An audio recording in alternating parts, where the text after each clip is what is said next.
Welcome to the first in a series of lectures that we have planned for the year.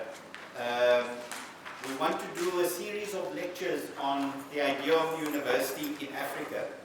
And the first in this installment is one that is going to be delivered by Brian Raftopoulos. Brian Raftopoulos is a long association with many of us in the Center for Humanities Research at PwC, but he has also worked across various faculties and with a number of scholars across the university, including class, I think. So I want to thank Brian for taking the plunge and doing the first in the series of lectures. Today's lecture is titled From Rhodesia to Zimbabwe, Rhodes Must Fall, Post-colonial Politics and University Transformation. I'm going to ask Brian to speak for 40 minutes and then we'll open up for a round of questions, some discussion. Please note we have to be out of this venue unfortunately at 2 o'clock, so we'll try and be as succinct as possible in our comments and questions. So without further ado, let me invite Brian to the podium.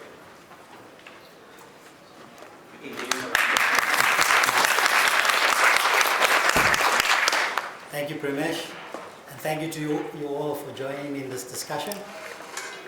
I want to break down my discussion today into 3 parts. The first is around memorialization of Rhodes in Zimbabwe as a prelude to the discussion around the academic field, higher education. And then lastly, very shortly, to try and draw what I see as some comparisons in the debates between here and in Zimbabwe. I think it was one of the ironies of history that when the Rhodes Must Fall campaign began last year, President Mugabe visited about the same time. And he had some very interesting things to say about it. He was quoted as saying, we have his corpse and you have his statue. What do you want us to do with him? Dig him up? We cannot tell you what to do with the statue, but we and my people feel we need to leave him down there. I don't know what you think we should do. Dig him up, perhaps then his spirit will rise again. I say leave him down there, that's history. Interestingly, at the time, the ZANU-PF people in Zimbabwe were already drawing distinctions between the disintegration of Rhodes' statue here and what they saw as the disintegration of the opposition MDC, linking the two historically and in terms of the politics as they perceived it. And there was a strong call from some of the ZANU-PF youth to dig up the Rhodes grave in Zimbabwe. But what's been interesting is that the Zimbabwe government took a very pragmatic approach to the memorialization of Rhodes. It was 3 months after independence. The Rhodes statue was taken down and put at the National Archives at the same time that Samora Machel was visiting, and the Samora Machel Avenue was renamed, Jameson Avenue as it then was renamed Samora Machel. This is how one senior civil servant described the event. I will never forget the occasion, which had been designed as one bereft of any ceremony, intended almost as some surreptitious act on the part of the new administration. The public would wake up the next morning and find Rhodes was no more. But such was the enormity of the task to remove a monument so embedded in the fabric of colonial Rhodesia that it attracted hundreds of citizens who thronged the site, bringing traffic to a standstill, provoking a near riot as fascination turned to anger as people jostled and shoved to get the opportunity to put a boot into the fallen statue, spit on and shout obscenities at it, almost as if the metal figure was some inanimate being before it was hurriedly removed. The thing about this anecdote is that after that, the government took, as I said, a very pragmatic approach.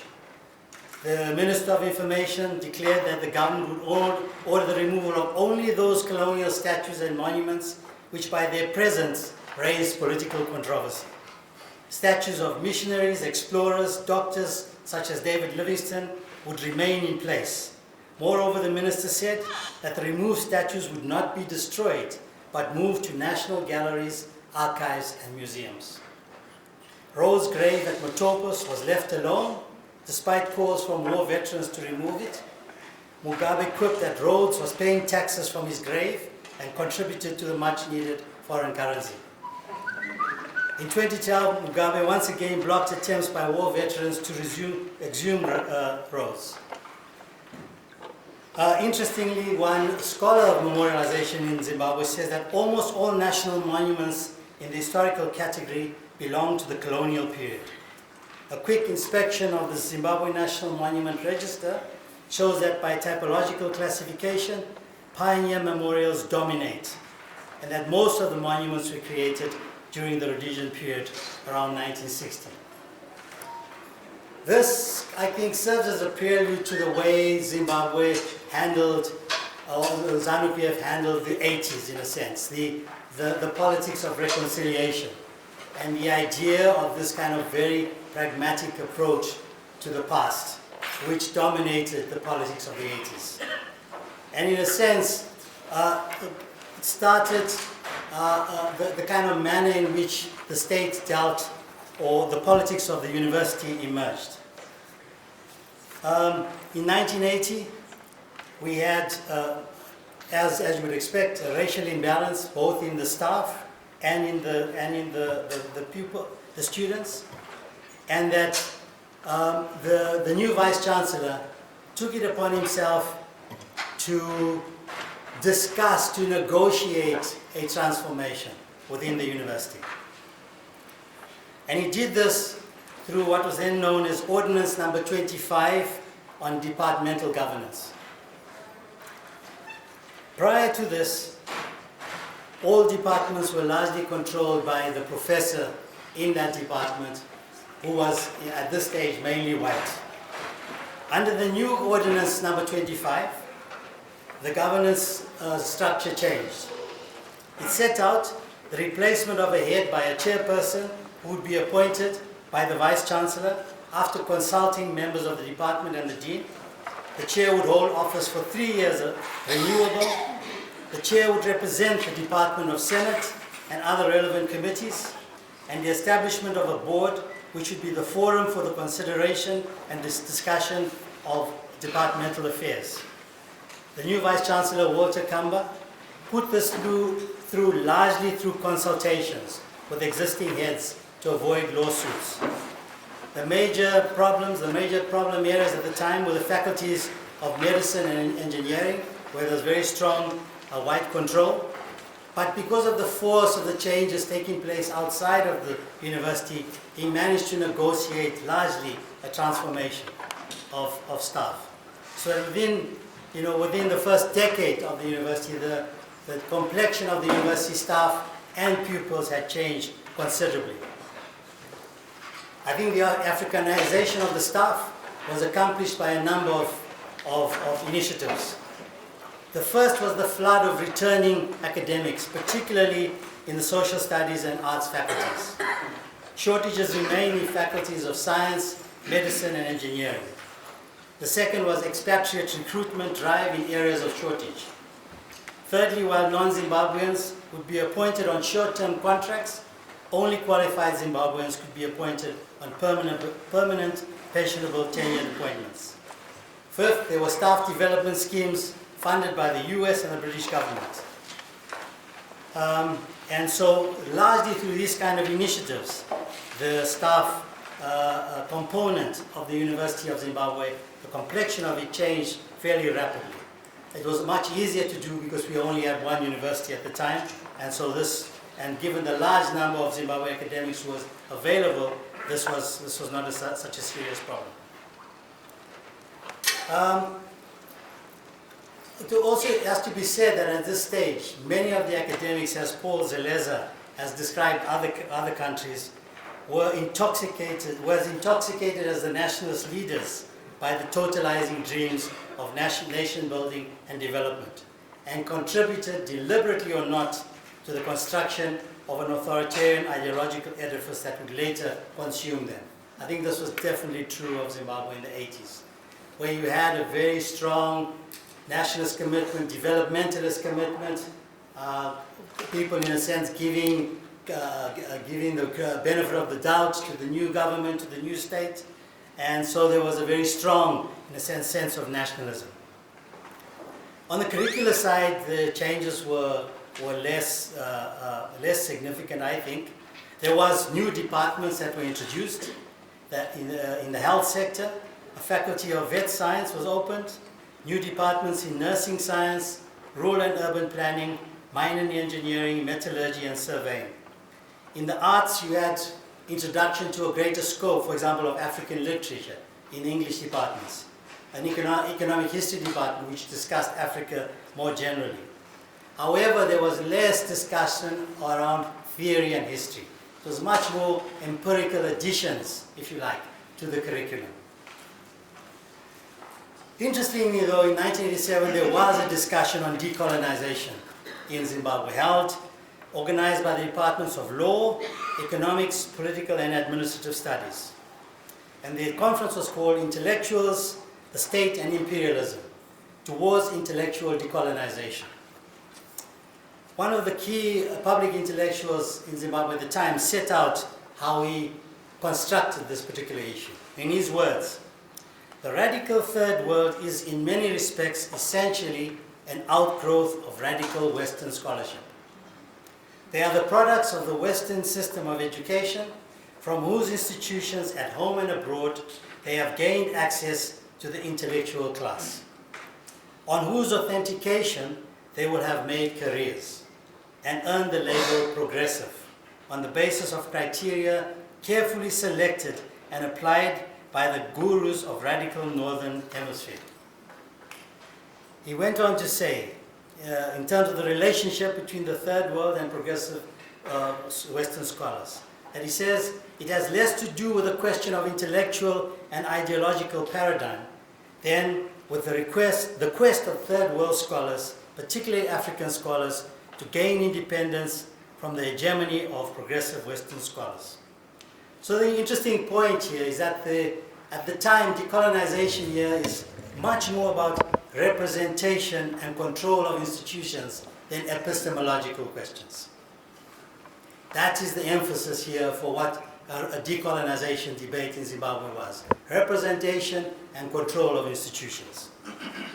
It had much less, as I said, to do with epistemological issues. In epistemological terms, the progressive national intelligentsia shared with their Western counterparts what Mahmoud Mamdani has called the dominance of political economy as a theoretical tool. I think Mamdani called the attention to this phenomenon when he observed that Podesti at home of radical scholars, swore by political economy as if it were an oath of loyalty. And I think this was certainly the case in Zimbabwe. There was a lot of similarity in terms of the adherence to a political economy approach between Western radical scholars and progressive scholars in the country. But the issue was more around, as I said, control and representation within institutions. And this lack of a much deeper epistemological debate, I think, had its impact later on. But already at this time, a minister who attended this conference gave an indication of what would later become a problem from the state. He said, when intellectuals exist outside the sphere of the ruling party, they tend to carve for themselves a world of their own, far removed from reality and the practical demands of national development. In a developing country, an intellectual community which exists outside the ruling party is in danger of drifting into a state of chronic alienation with the process of social construction. Such a state of affairs breeds false consciousness, which often degenerates into antisocial, anti-institutional, and even anti-state tendencies. In the majority of cases, such an alienation of intellectual gives birth to the rise of competing and unproductive elites, often subject to manipulation and exploitation by hostile alien interests. This position, as early as 1987, was to become a dominant position of the state as the state moved into the late 80s, because By the late 80s, the students had begun to criticize the post-colonial state around issues of corruption, the movement towards a one-party state, and intolerance. So the debate again from students was not an epistemological debate, it was a debate about the politics of representation, about the politics of accountability. The response of the state in 1990 was to change the University Act. And the Act gave greater control of the university to the state. The first Vice-Chancellor had been appointed by the University Council, the supreme governing body of the university. The 1990 Act amended this provision, and in place of council, the VC would henceforth be appointed by the Chancellor, which was the President of the country, Mugabe, after consultation with the Minister and Council. In addition, the Pro-Vice-Chancellor and Registrar, already previously appointed by the Council, would now be appointed by the Council with the approval of the Minister. The Act also gave sweeping powers over both students and staff as Chief Disciplinarian Officer. In response to this Act in 1992, the then Vice-Chancellor Walter Kamba resigned. But this was a prelude to a whole reconfiguration of the Zimbabwean state in much more authoritarian terms. Not all, and the student forces at the time linked up with the middle-class intellectuals, with workers, sections of business, into a much broader critique of the nature of nationalism in Zimbabwe and the issues around politics and democratization. As the state, in terms of what it did in the university, it carried in other spheres of the state. In the judiciary, there was a closure of critical judges. In the public information arena, the Public Order and Security Act closed down spaces for independent voices. The IPA also did the same in terms of demonstrations, closing down demonstrations. This is also a period in the 2000s where the state's exclusive nationalism is beginning to place people on the outside of the nation. Whether these are farm workers who happen to have supported the opposition in the first 2000 election, who then become non-citizens in the Citizenship Act of 2000, or whites who are considered not indigenous in terms of the land reform program. The politics of outsiderness becomes dominant increasingly in the 2000s. In many ways triggered events that followed the disruptions at the university. As the 2000s move on, we see within the university a deepening crisis around 4 areas. One, in the 80s, there was a rapid expansion of primary and secondary education. One of the fastest on the continent, and one of the big achievements of the Zimbabwe government. But there was no serious planning around the higher education implications of this expansion. And so you had thousands of students who didn't have anywhere to go in terms of higher education within the country. Secondly, the rapidly declining economic conditions of the 2000s led to the deterioration of teaching, research, and physical infrastructure in the university. The loss of senior academic staff, the loss of library materials, just the deterioration of library materials and infrastructure. Thirdly, mismanagement and corruption amongst university officials themselves. And lastly, increasing government interference in university business. Increasingly, university deans were appointed according to their political affiliation rather than their academic qualifications. Another aspect of this was the increasing privatization of services at the university. As the government expenditure contracted around education, both under structural adjustment and in the period of crisis in the 2000s, there's increasing privatization of university accommodation, catering, and of course increasing fees. The government's response to this has been to increase the number of universities. We now have 13 universities since the first one that we had in the 1980s, and there's 2 more on the cards. They're largely placed in provincial centers, but the onus is on these universities to raise their own funds for the most part. They get some money for the staff from the state, but increasingly the onus is on the privatization of these universities around fees, around services, etc. The Vice Chancellor of the University of Zimbabwe recently reported to the Parliamentary Portfolio Committee in early March. We are owed 11.4 million in outstanding fees from 2010 to 2016, and the current position is that since 2012, government only provides salaries for public institutions and all other costs have to be met by funds we generate internally. Another response from the University of Zimbabwe has been to introduce 2 intakes per year as from this year. The crisis that emerged around the university caused, of course, as you'd expect, severe divisions within academia, politically. Increasingly, as the salaries dropped, as the conditions of service went into demise, academics got drawn into consultancies, as they have in other parts of the continent. And there was, around the category of nationalism, nationalist history, quite a severe debate.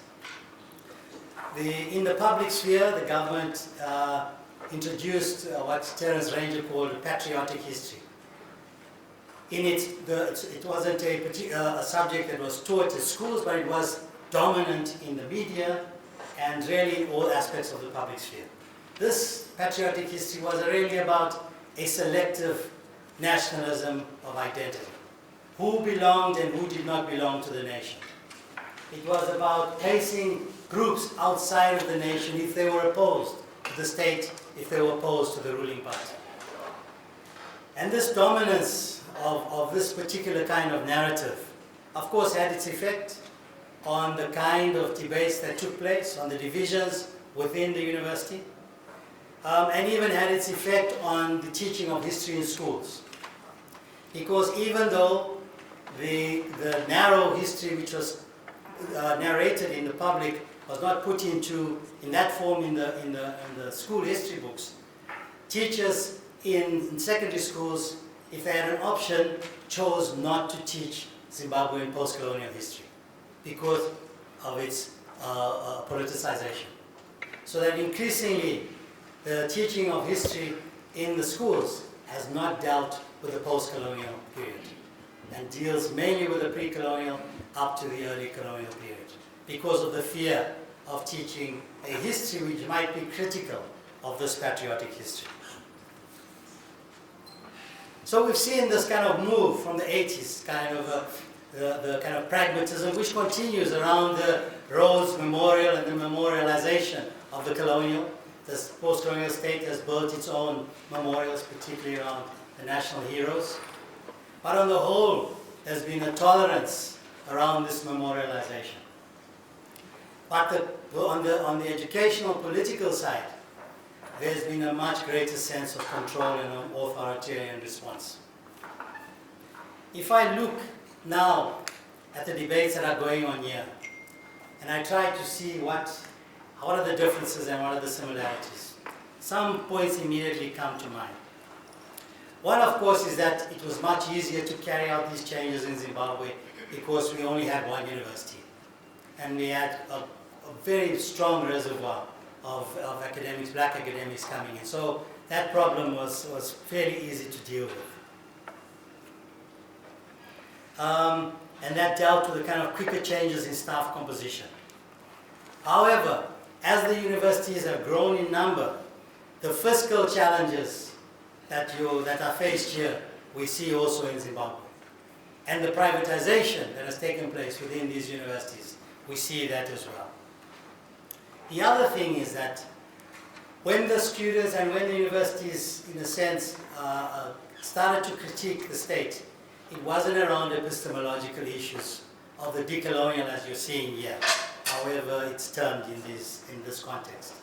It was much more around issues of representation, around democratization, and less so around epistemological issues than we're seeing in this country.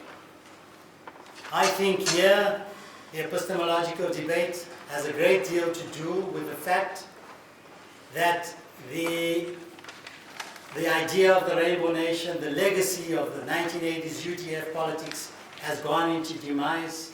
What was a submerged Africanist discourse of the 70s, of the Biko era, is re-emergent in a new context of the demise of this dream around a non-racial South Africa.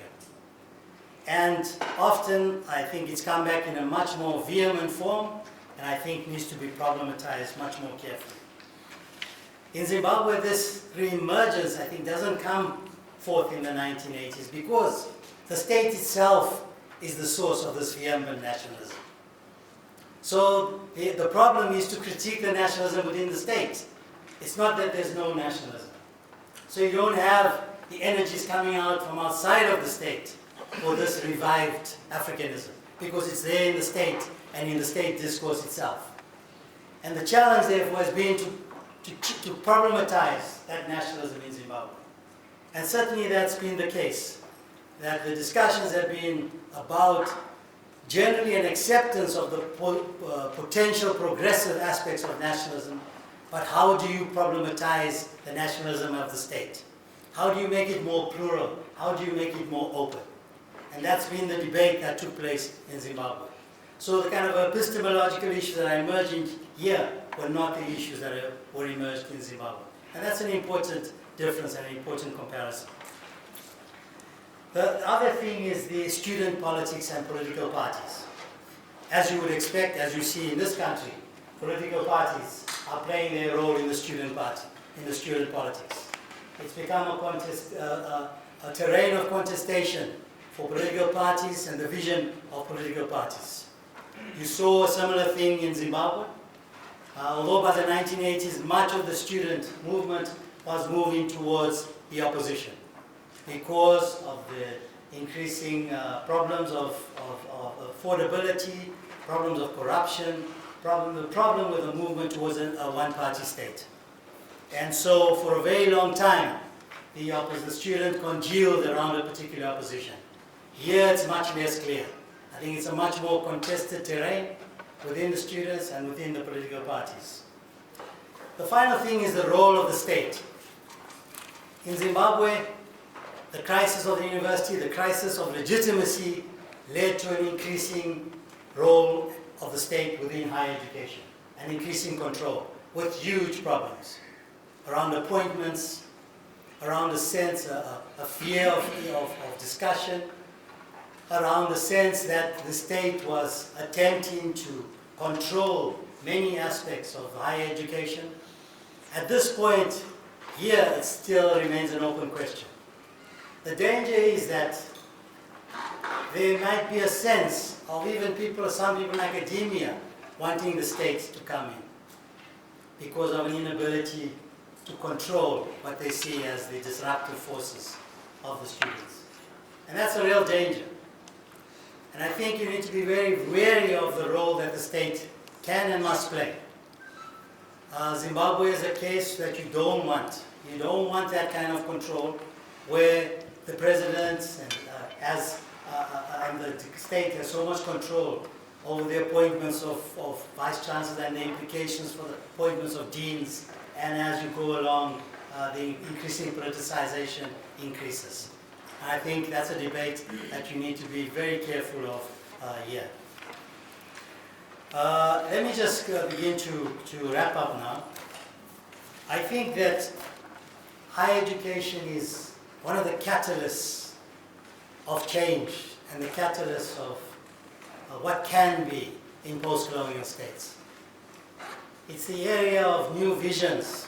It's also the areas where you're likely to see the most severe responses by the state, especially the coercive arms of that state.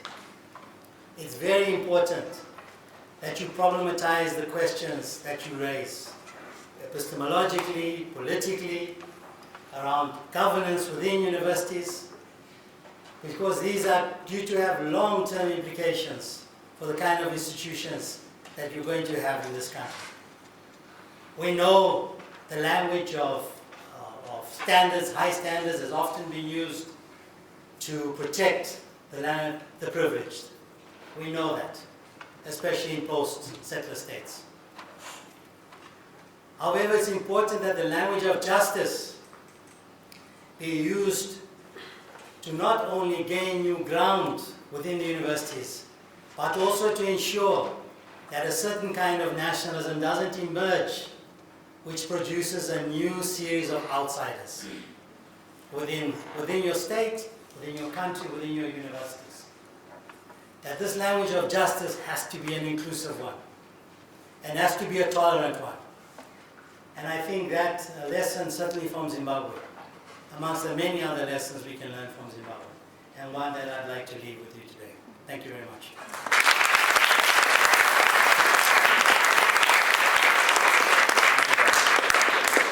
All right, we have enough time for questions, comments, some discussion. I'm going to ask you to please be as succinct as possible. I have a question regarding epistemology of non-racialism. How do we arrive at non-racialism when belonging, history and identity are so strongly embedded in race? I want to draw you to a question where, these Rhodes was four movements and everything of that nature was a catalyst to these discussions that we're having now. But given the role of the state that you have mentioned, to what extent do you think, given the state a certain amount of power to be able to intervene when universities themselves are resistant to change and development, how do we mediate between institutional autonomy being abused by universities or giving enough power to the state to be able to intervene when universities are actually abusing this institutional autonomy? An example, UCT was seen to be very resistant towards the falling of Rhodes, towards transformation in general, and many would argue that UWC itself had proved in 2015 later in the year to be very resistant towards development and change in our own university. So where do you draw the line between giving the state enough power and giving the university enough power to be able to not abuse that particular power? What you haven't, I largely agree with your analysis, but I must say, having been there and having been here in the same period of transition, the 1980s in Zimbabwe, the very early 90s here when I came to this university, I thought that curriculum transformation went far further in Zimbabwe in 10 years than it has in 24 here. Now, it may well, and was, in fact, inspired significantly by African nationalism, East Africa School, and so on and so forth. But in my own faculty of medicine, there was much more curriculum transformation than there has been in any medical school in this country. And I work with quite a few.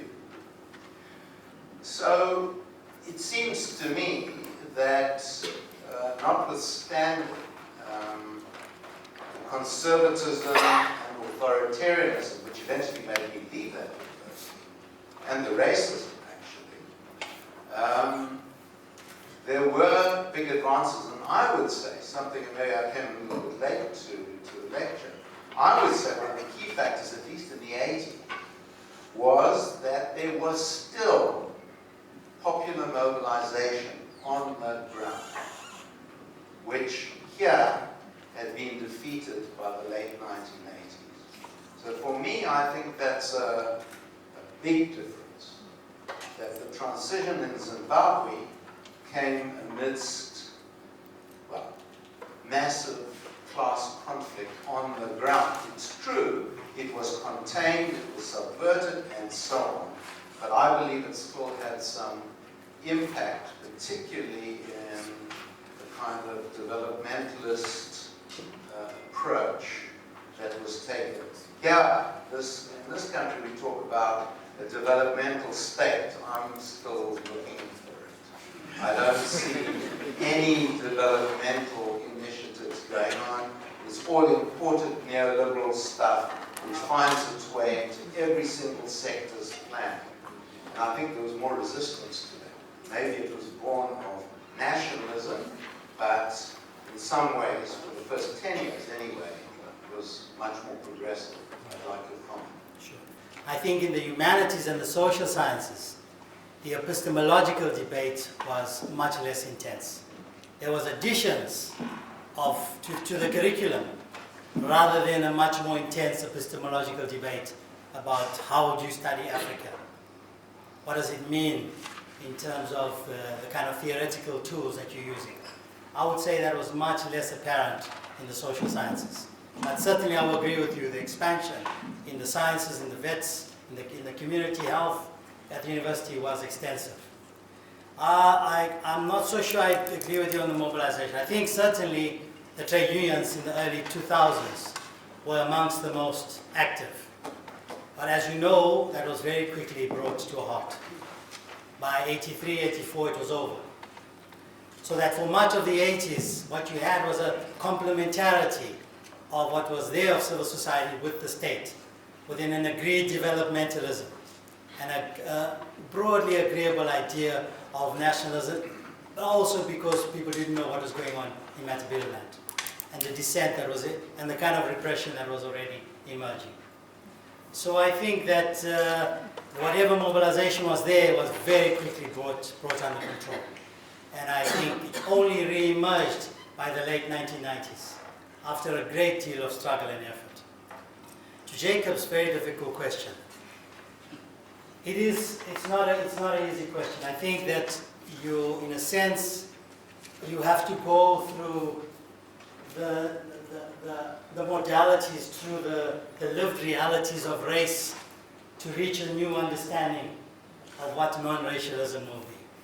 You have to understand the strategic necessity of having this on the table, but without it becoming an essentialized discourse and cutting off any possibility of moving beyond it. And that's the danger. By all means understand the necessity of it and the centrality, and you cannot get away from it. But don't allow it to be constructed in such a way that it brings closure to all other discussion. And that's the challenge, not only here. It's a global challenge around race. It's not only here, but it's particularly so, of course, in Africa, in our societies, which have had long histories of settler rule, and especially where you see the legacies of that inequality perpetuated in a post-democratic, post-colonial state, and where you cast your lives are cast in those terms. Of course, it's necessary, but the challenge at discussions like this, in taking it outside, is, as I said, to ensure it doesn't lead to new closures. And that's my worry about the debate here. I see the closures emerging, and I think there's a real danger of that. If it's the case that universities have been so encumbered by the race politics of the past that they are unable to deal with these changes, then the state is going to move in. And there'll be people in university who are going to ask them to move in, because strategically it looks like that's where the power is. And that's what's able to deliver the changes as quickly as possible. But know that what comes with that is a whole series of other obligations and closures. That's not a gift.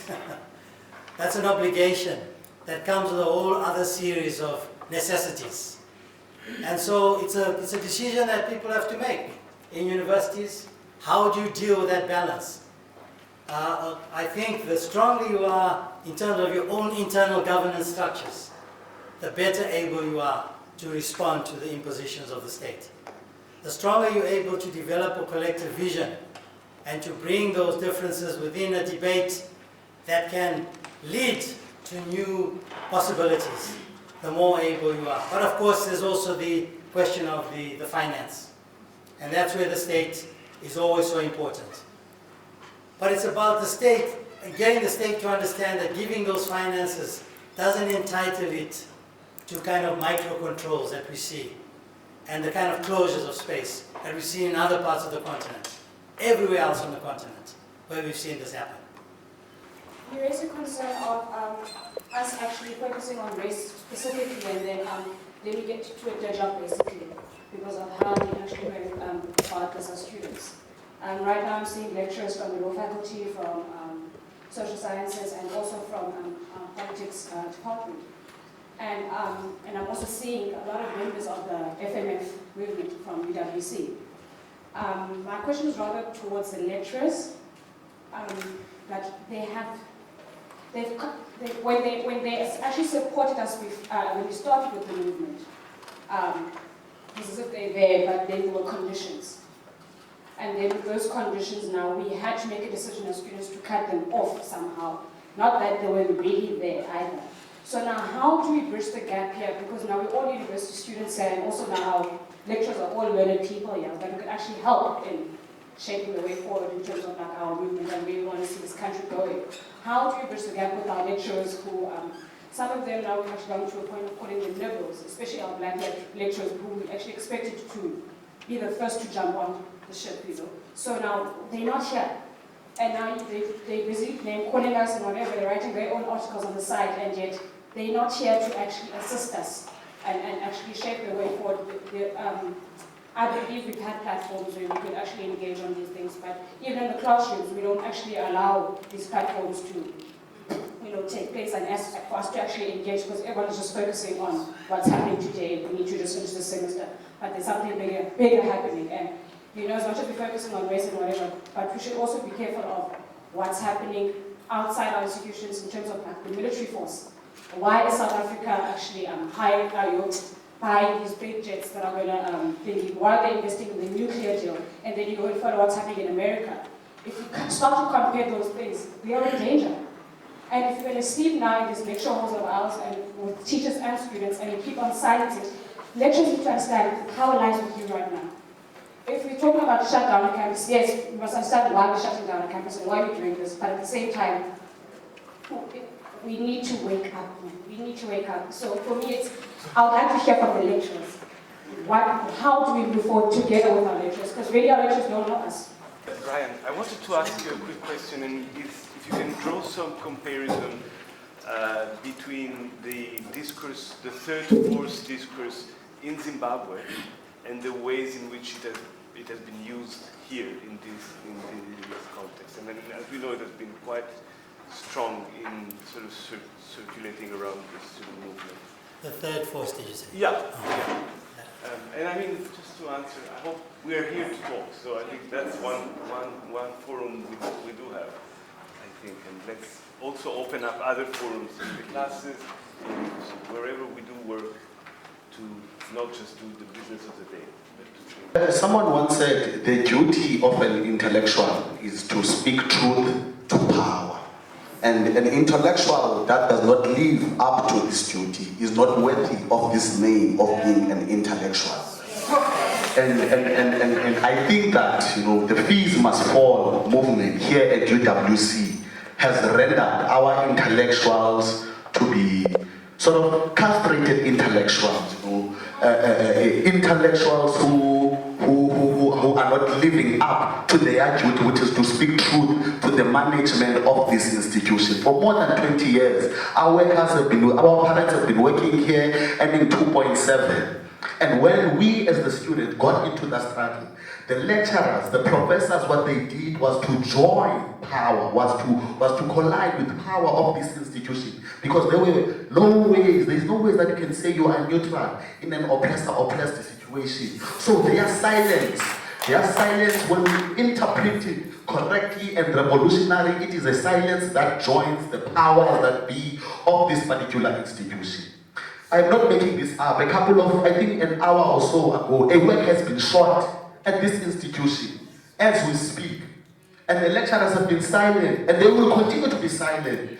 The rector calls them into the staff meetings, and they are not challenging at all what the rector is saying. They believe everything that he's saying because they only care for their own interest and not for the students. So if you are a lecturer here and your office happens not to be cleaned, just know that the worker has been shot. She won't be able to come to work today. So this is the duty. The professors must join this struggle, or history is going to harshly judge them if they don't. Thank you very much. My question is quite good, and I think it's much more theoretical than anything else. Understanding that in the late 1980s, you in Zimbabwe had more of representational questions rather than epistemological questions. And if we're to agree on the notion that institutions of learning are a microcosm of society, then what are the key fundamental epistemological questions that arises within the context of integrating higher institutions of learning with national interests in relation to contemporary ideological and political questions and trends that are in South Africa today? Can you repeat that question?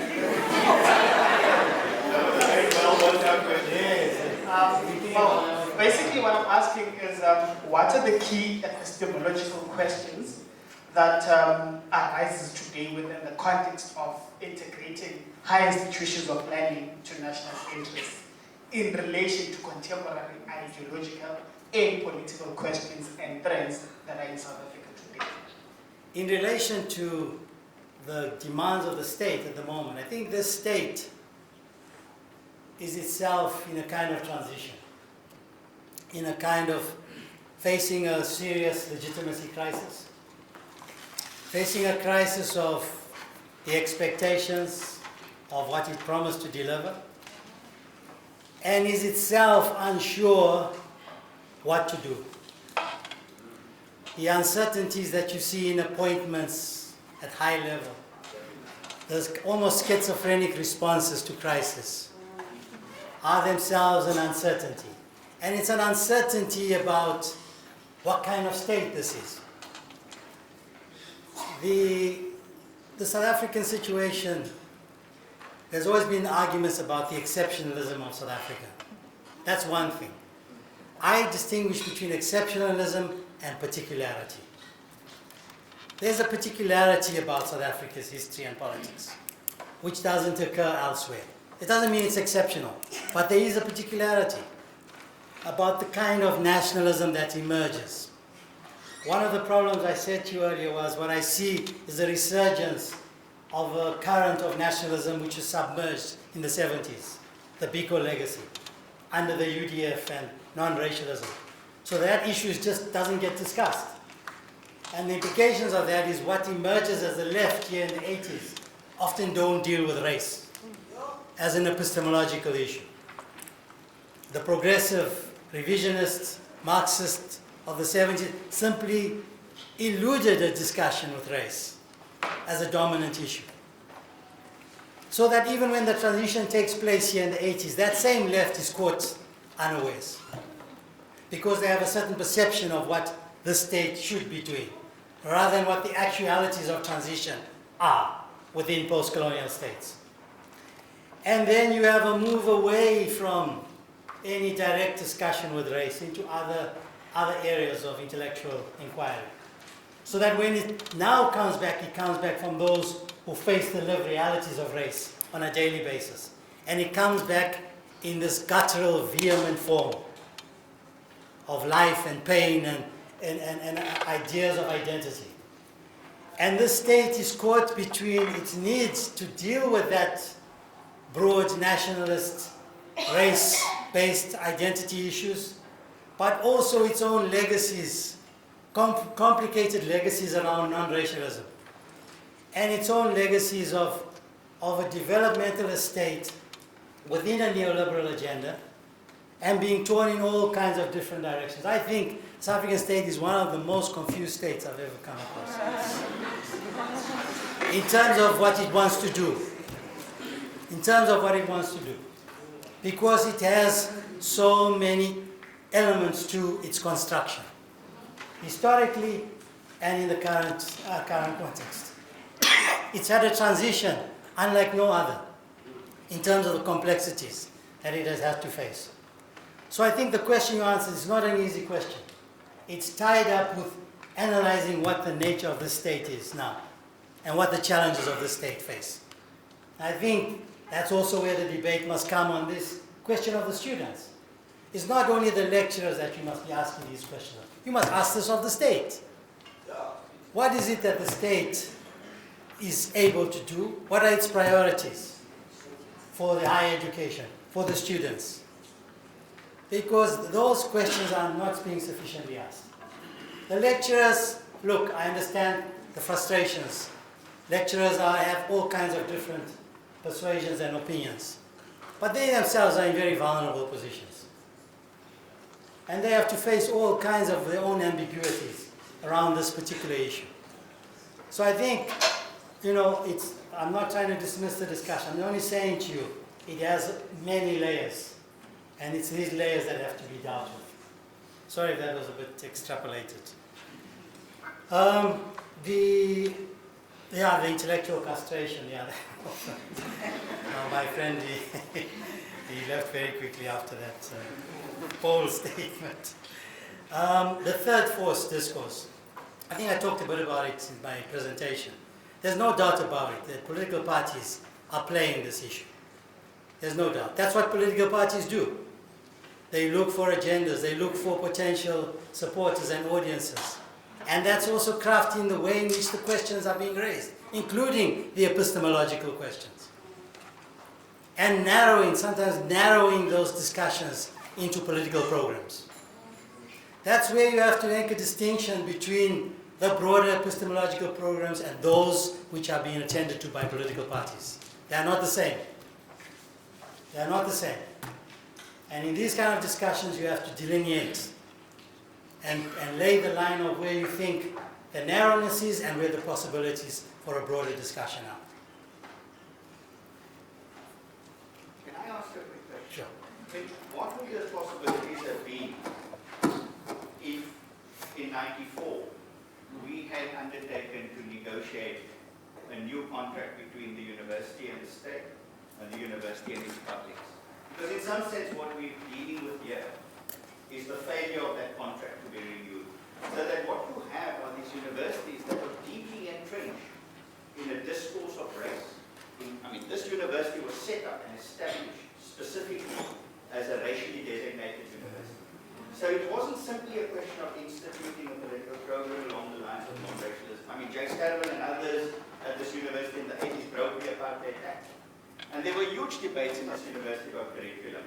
I remember coming here in '87 and there were massive debates about what was being taught, who was teaching what, etc., etc. But I'm wondering whether the failure is not a more defined one in terms of the failure to renew and renegotiate a contract. And why is it that post-colonial Africa has not negotiated those contracts between public institutions and the state across the board? It's quite a straightforward answer for the rest of Africa. It's because those state institutions are seen as mechanisms for state policy. They're seen as conduits for a certain construction of national development. That's the debate. The debate is how do you fit in within that construct. Here, I doubt it could have happened in 1994 because you would have, for many, it would have asked too many uncomfortable questions within the universities, which the transition allowed them to evade. So they wouldn't have wanted that discussion. Not at all. Because the nature of that transition gave those who wanted to preserve privilege the ability to do so. So they didn't want to change of a discussion. That discussion has been forced on the state here by the students. And with their own limitations, and I have to say, the students strategically have to also look at their own limitations in how they're approaching the question. And it's not only a matter of criticizing the lecturers and the students. You have to look at your own strategy. What is it that you want? What do you mean by a decolonial epistemology? What is it that you actually mean by it? What does the decolonial debate mean in alternative curricular terms? Those are discussions I would like to hear more of, and which I'm not hearing sufficiently here. I hear a lot of quotes from Fanon and other Africanist theorists, but often in ahistorical terms, often in terms which don't take account of what's going on now in a particular context. And I want to hear a much more informed debate about an alternative epistemology. I believe what you mean about decolonization will mean bringing back our land from its rightful owners. Then you're talking about decolonization now. Bringing back our land, economic freedom, then talking about decolonization now. Would you say that foreign direct investment from China, is it perceived in Zimbabwe as being a modern form of colonialization? It would seem to me that international financial institutions, World Bank, World Trade Organization, etc., amongst others, would consider education as a commodity And if you cannot buy it on the open market across the world, increasingly, and more importantly, even in African countries, and they are conduits, often these conduits are the governments, okay, or the states, quote unquote, would they enforce this upon often materially neglected poor students, not only in South Africa, but across Africa as a whole. What are the lessons, not in relation to South Africa, but Africa as a whole, the so-called developing world, that we should learn as South Africans in conjunction with it in order to really make education a concerted effort, not only intellectually, but also materially, so that people can indeed learn contextually what it means to come to university, what does it mean for the livelihood that you have highlighted. Thank you. Brian, you literally have... I don't think I'm able to answer those in a short. I know they're going to require longer. I think we can have another discussion at another time. I wonder if we could hold those questions, because we have got, we have planned a series of lectures. The next lecture is with Professor... I think transformation will bring us confusion. We need Africanization of universities. Sorry, my friend. Can I just finish? And then you can speak after me once sometime, if you don't mind. So, the next lecture we have scheduled is with Professor Raftopoulos, who is a scholar who works on Kenya, he's a philosopher, and we've invited him at the end of May. And then we then have a lecture from someone from the University of Luanda, Katerina Gomez. Tonya knows her. We'll ask her to speak about the questions that have arisen at the University of Luanda. And perhaps some of these questions that have come to Brian at the 11th hour we'll take up in those lectures. And Brian might think about a longer response to some of those in the meantime. So I'm going to, unfortunately, we have to close the session. If you don't mind holding your question as well for the next lecture.